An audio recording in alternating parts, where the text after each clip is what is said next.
And now John Matthews, a former Dallas police officer who's the author of Mass Shooting, 6 Steps to Survival. CNN law enforcement analyst Cedric Alexander, author of The New Guardians, Policing in America's Communities for the 21st Century, and Bernard Kerik, former New York City police commissioner.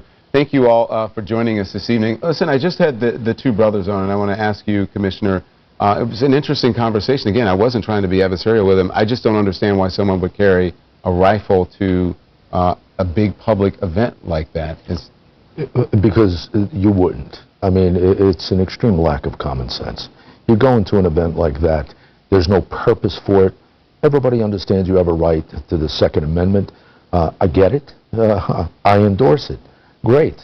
But you don't go to a public event like that, especially in a circumstance where we've seen these events turn deadly. We've seen these events turn violent. But again, it's their right. They're absolutely 100% right. I get it. Yeah, they're absolutely right. Okay, so John, you know, we spoke last night. I want to ask you what you were hearing from your colleagues within the Dallas police force tonight. How are they holding up? Well, let me tell you, everybody is deeply saddened. Our thoughts and prayers go out to those fallen officers and their families and the injured officers. And as I told you, we have a large department but a small community of officers. And when we have 5 officers fall in the line of duty, when we become the victims, I mean, we're hurting as a unit. I talked to officers throughout the day today that were out there, and Don, let me tell you, they were out there doing their job again. Despite everything that they had been through in the last 24 hours, they were still out there doing their job, protecting the citizens, but they were doing it with a heavy heart. And I heard from officers from across the country that expressed their condolences for the fallen officers here in Dallas. It was hard for the officers to go to work today.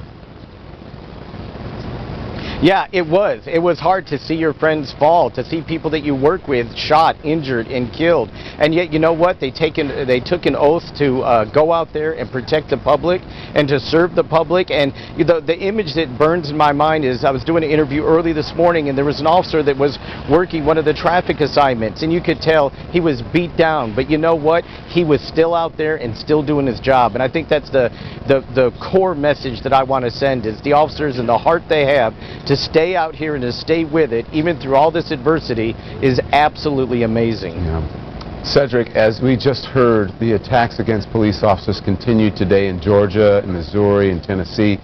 How do these headlines impact officers who are working their daily beat every day?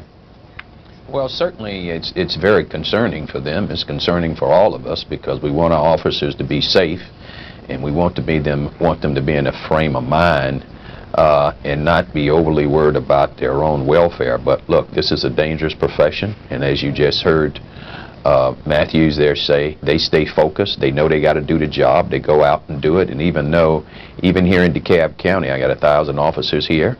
My command staff went out, met with each one of them in roll call just to get a feel for them and see how they were responding to what happened in Dallas, and to ensure them and encourage them that we're there to support them. Myself, command staff, elected officials, and the community at large.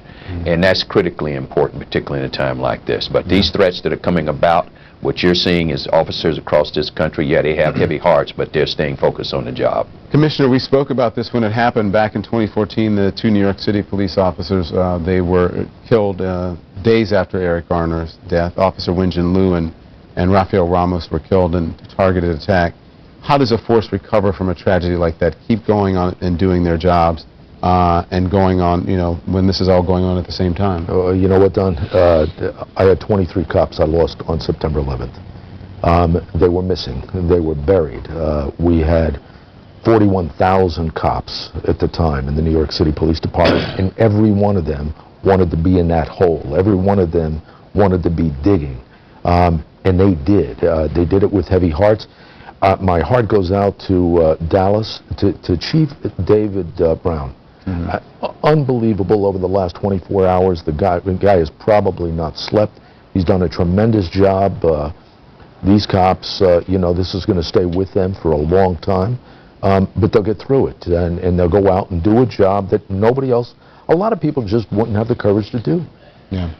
All right, stay with me, everyone. I want to tell them that we're following the pictures in Atlanta, following the protests there, and also other protests happening across the country. One that showed you earlier in San Francisco, but this one in Atlanta is still going on.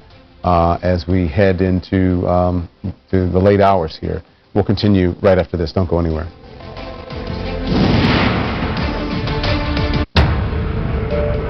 We're working on a large-scale operation, one of the largest case